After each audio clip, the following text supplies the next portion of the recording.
Good morning, hockey fans. This is Stephen Heisler with HeisHockey.com, the Victorious Hockey Company. You are watching the Junior Hockey Morning Show. We are on the World Sports Broadcasting Network. That is WSBN.TV, Facebook, YouTube, X. Where else, Tommy? Is that it? WSB. Where? WSB. Oh, yeah. WSBN.TV as well. Today's topic, this morning's topic, unrealistic expectations. You can find this article now on the free to access HeisHockey.com website. Pass it around to your kiddos, your friends, your teammates, if you're a coach, to your players. This one is going to hit close to home. It's that time of the year. Main camps, pre-draft camps, ID camps at the USHL level, North American Hockey League level, NCDC, BCHL, all across Canada. Everybody's in on the prospect identification game. Hold on. What they're really in on is the cash grab from all the camps. But there has to be a way to ID prospects. So if one cap costs $600, that's probably a cash grab. If it costs $250, they might be breaking even. Something for your consideration.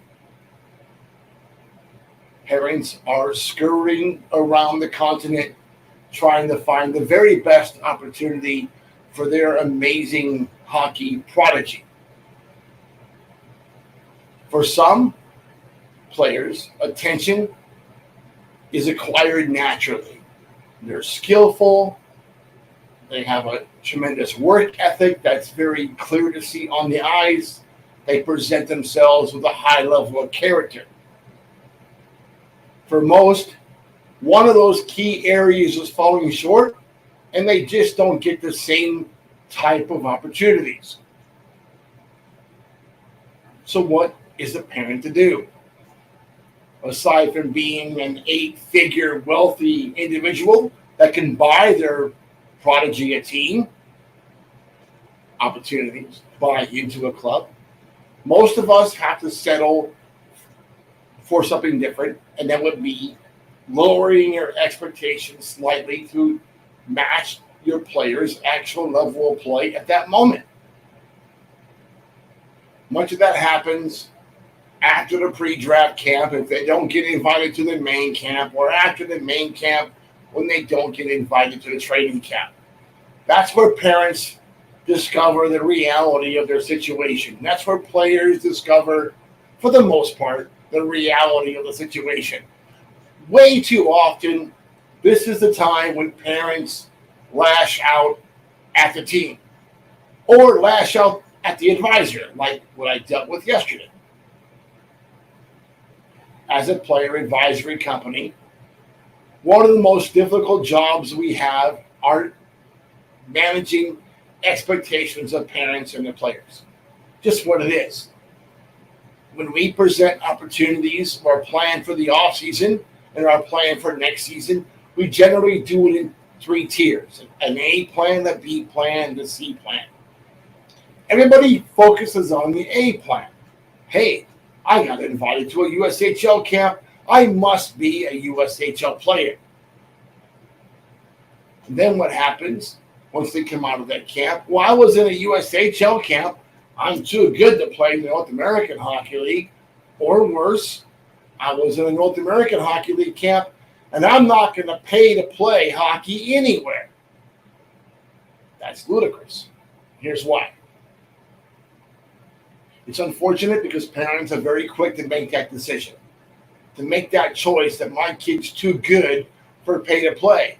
If he's going to be 18, they resort back to, well, I'll just go back to AAA for his last year of eligibility at AAA. What can go wrong? What goes wrong is he only has 2 years of junior eligibility after that. That's what happens. It's very hard for a 19-year-old rookie to break into one of these top 3 leagues, just the way it is. And then there's the money. I can't afford to spend $15,000 a year to play on one of these East Coast USPHL, EHL, or NA3HL teams. I'll just take my 18-year-old home and we'll play AAA. Now, this is from the exact same parent that spent $45,000 over the last a year for the last 3 years on a prep school team, or a prep hockey team, or an academy team. But all of a sudden, $15,000 is out of the question. Clearly, that math wasn't done on that decision. But, they're not doing pay to play. Then there is this one. Oh, I'm way better than that guy. I smoked that winger in Bantam. Why is he the North American Hockey League and not me? Easy answer to the question. He possesses something you don't as a player. Either it was your work ethic, your character, or he's just a much better hockey player than you are. That's a tough pill to swallow. So when one item, talent, is not the issue, it may be the other two, work ethic and character. Reality can be a nasty pill to swallow. God, we see that every single day. Some kids just cannot face the concept of maturation. Some kids show way too many emotions at these camps. Body language, your own personal presentation, how you walk into the building, how you present yourself in the room could have a very lasting impression on the teammates and on the team staff. Situation close to home, a player that we've been helping for a year. He's been to 3 different North American Hockey League teams. He's been to a very high profile select prospect event. Didn't do very well at a camp. He was put on a bad team, and he just didn't fare well. It was not good at all. And it upset him. But now that problem's mine, because it's all my fault that the kid was there. It's all my fault that his parents have spent money on the camp. And now it's all my fault that they can't pay their bill for us. Now you know why my wife has me wheeling around that big black car all over Orlando as a chauffeur. Got to pay for my hockey habit. Here's what I know. Opening a door of opportunity is easy for me. Just about every league on the continent, we have contacts within our network, within those leagues, to open those doors for our clients. I can't skate for those kids. I can't stop pucks for those kids. You guys got to do that. But I'm never going to open one of those doors for a player that has no business even being on the ice for that team. Made that mistake in the past. I really didn't know what kind of player we had. He was close to a team. He went there and he wasn't even close. And the coach ripped me a new backside for that. Didn't really hurt because that team's going to have a 3HL team next year. So maybe it was a player that might be a prospect for that 3HL team. But overall, the kid did not fare well. Luckily enough, the previous 20 kids, 19, did much better. So that's okay. Play by the averages.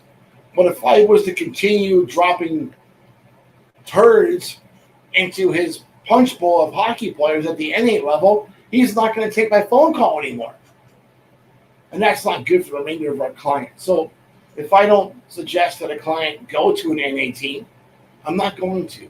Or go to a USHL camp, I'm not going to. I'm not going to have you waste your time or the coach's time or wasting an opportunity on someone that has no business being there. That's just the reality of the business. I want players that have a passion for the game. I want players that work hard when nobody's looking. I want players that have displayed exceptional character. I don't want guys who only have one of those three things in play.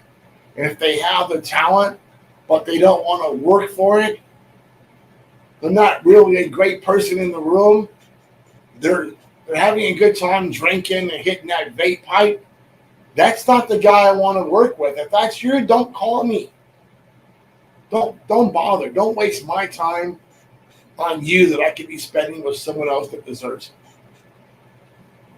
Are you a player that deserves that opportunity? Are you a parent of a player that deserves that opportunity? By all means, give me a call. Tommy, that's it.